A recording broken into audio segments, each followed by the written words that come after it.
Live streaming your service is one of the most engaging things you can do for your congregation. Today, Dan and I want to break down piece by piece everything you need to get started with your live stream.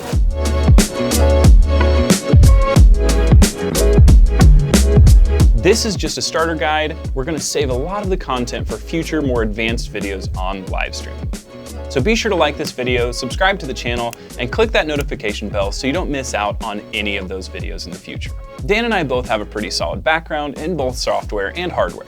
So we decided to pool our knowledge and create a resource for churches that are either wanting to start live streaming for the first time, or maybe just freshen up their live streaming setup. So before we get into the weeds of live streaming, there are a few things you're going to need. A computer, an internet connection, video source and audio source, an encoder, and a streaming output location. If you have experience in building your own computer, you can obviously go buy the individual components online or from a brick and mortar location and put it together yourself. Otherwise, a pretty solid option is to pick up a pre-built desktop or laptop computer. There are several things you want to be looking for when it comes to a streaming computer, but the most important is going to be the overall power of your graphics card, CPU, and RAM.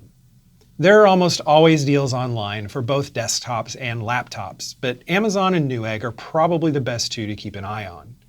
If you want a quick look at what a quality streaming computer might look like, head over to our hardware recommendations page. Now, in addition to the hardware, one of the most important aspects to a live stream is your bitrate, or stream speed.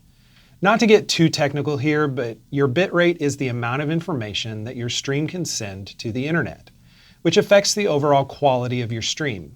We highly recommend having a fast, wired internet connection to keep your live stream stable and operating at a maximum efficiency. Absolutely. Now, the third component of any live stream is going to be your sources, like Dan mentioned earlier. These can include many different things, but for the sake of time today, we're going to limit it to three main categories: cameras, audio, and presentation software. Most churches will opt to have a live camera feed of the stage setup with at least one camera in order to help the stream viewers at home feel more engaged and like they're part of the service. We have a lot of recommendations here, and we've even recently done a video on the PTZ Optics camera, which is a fantastic choice for a church starting to live stream its services. Yeah, one of my favorites. We'll link two of our favorite cameras in the description below for you to take a look at. Connecting your audio to your live stream is also pretty simple.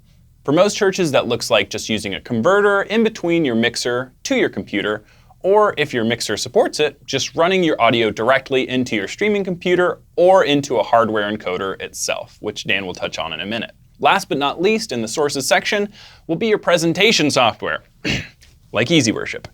Most churches live streaming their services like to send lower thirds text out on their streams to give the people viewing at home a sense of being involved. Or they use animated backgrounds, countdown timers, or other visual elements to jazz up their live streams.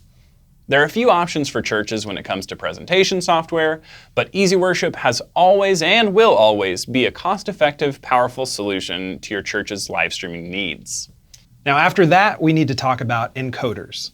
Encoders basically work as the middleman between all of your sources, like your camera and audio feeds, and wherever you're wanting to stream to. There are two types of encoders that you can use to stream, either hardware or software encoders.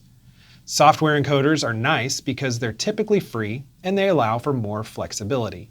The most popular software encoders are OBS Studio, vMix, and Wirecast.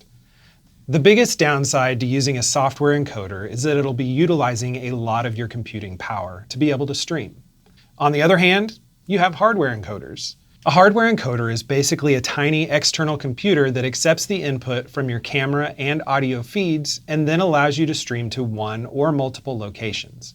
Hardware encoders can be handy if you're wanting to stream on a budget and don't want to eat up a ton of your processing power with software encoders, with the downside being that you have to buy a hardware encoder in the first place, and they can get pretty pricey depending on their complexity.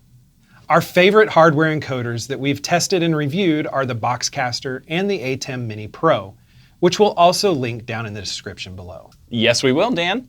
And lastly, but not leastly, we need to talk about your stream output, or where you're wanting to stream to. For most churches, this will be either Facebook or YouTube, but you might branch out and stream to Twitter or directly to your church's website if you want to get fancy with it. Breaking into the world of streaming for your church can feel like a daunting task, but it doesn't have to be. Dan and I hope this starter guide to live streaming was helpful to you and your church. If you have any questions, please let us know in the comments below, and please be sure to look out for some of those more advanced live streaming videos from us in the future. Thank you so much for watching, and have a blessed day. And thanks for choosing Easy Worship.